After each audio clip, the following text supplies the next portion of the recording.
It's that time of year again, where my soul is embedded upon everyone and other obligations, i.e., graduate school and finding a job. Plus, doing the Grow Wars video took a lot out of me, so check the video out on your own time. So, fuck it. Disney comfort food. As I alluded to multiple times in the past, the major storyline in the Disney alignment is Disney Fighting Evolution. And yes, it is a reference to a very awful Capcom fighting game. This storyline will be divided up into separate parts, and depending on how it goes, I might pause this storyline in order to revise the sequel storyline, Neo Disney Fighting Evolution. But for now, I would like to discuss the original series, and oh man, this storyline goes way back. Not just in the 1990s, but the 1800s.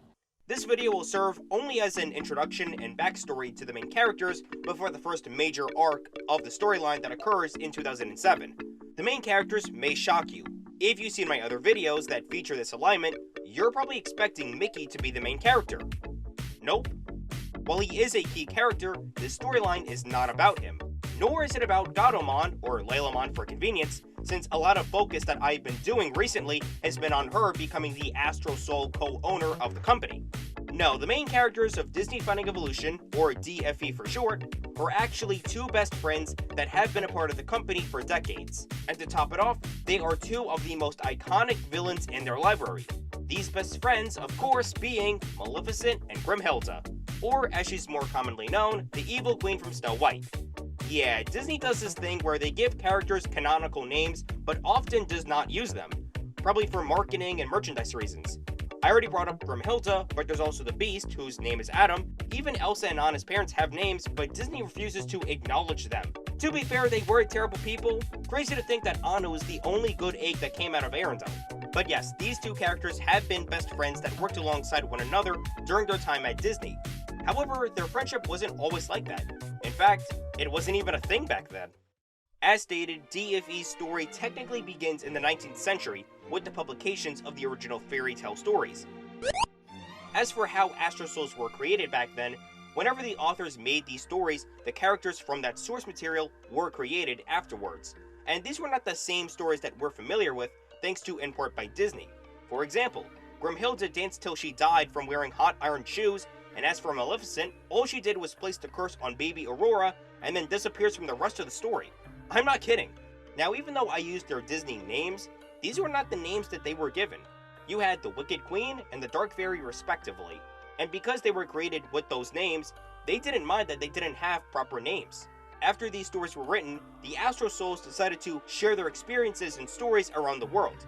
This was how many Astro Souls were able to afford a living back in the 1800s. They became a group of travelers going to villages and towns throughout Europe and performing their stories to others. In many cases, these storytellers would go to the same village or towns, and both characters from both stories would interact with one another. Despite this, the Wicked Queen and Dark Fairy rarely, if ever, talked to one another. There wasn't any reason since the fairy was not a major character to the Sleeping Beauty story. This was how things were until the turn of the century, where these performers caught the attention of one Michael Theodore Mouse.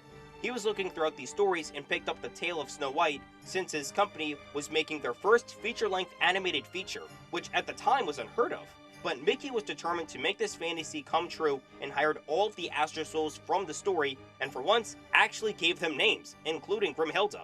In 1937, Snow White and the Seven Dwarfs would change the way animated projects were presented to the general public, thanks to technological achievements and being an all-around good movie. This was before the Nazis! And as for all their Astro Souls, they hunkered towards Disney tenfold, begging the company to adapt their stories, give them proper names, and have a more successful workplace. However, Disney decided to work on original projects, but occasionally did adaptations of other fairy tales, which would lead into their golden age, such as Pinocchio, Dumbo, and Fantasia. But the next big change would be in 1959, when Disney adapted Sleeping Beauty, and did an entire 180 from the original story. In fact, during pre-production, they asked the Dark Fairy if she had any other abilities that could be used for the film. It was revealed she was excellently skilled in dark magic, and she had the ability to turn into a dragon. With that news, she was instantly promoted to being the main antagonist of the film, and given the name Maleficent. Grimhilda was shocked to find out that she too was also experienced in magic, as well as never being able to share that in the past. But at Disney, they had plenty of time to catch up and turn their acquaintance into a strong friendship, and this bond would last for a decade, from Disneyland's opening to Walt's death. Disney was not afraid to let their employees know they wanted to expand their territory and parks around the globe. As such, they announced that they were planning on building a Disneyland located in Tokyo and a much bigger park in Orlando. They asked for an Astro volunteer that would take the opportunity to move to Japan and supervise over the construction of the park, and Grimhilda took the offer. She promised Maleficent that she wouldn't be gone for too long, as she left in 1970. Unfortunately, she would have to wait another 13 years since Tokyo Disneyland would not be constructed until then, so she would have to bide her time elsewhere in a foreign country. Meanwhile, in America, because Maleficent was the only go-to villain Disney had within this 20-year time frame, she became immensely popular throughout the company, pretty much making Grimhilda an afterthought. But on the inside, Maleficent hated how her best friend was always pushed to the side due to the fact that she was not in the country. Hence, she made sure the two of them would always stay together as soon as her friend returned.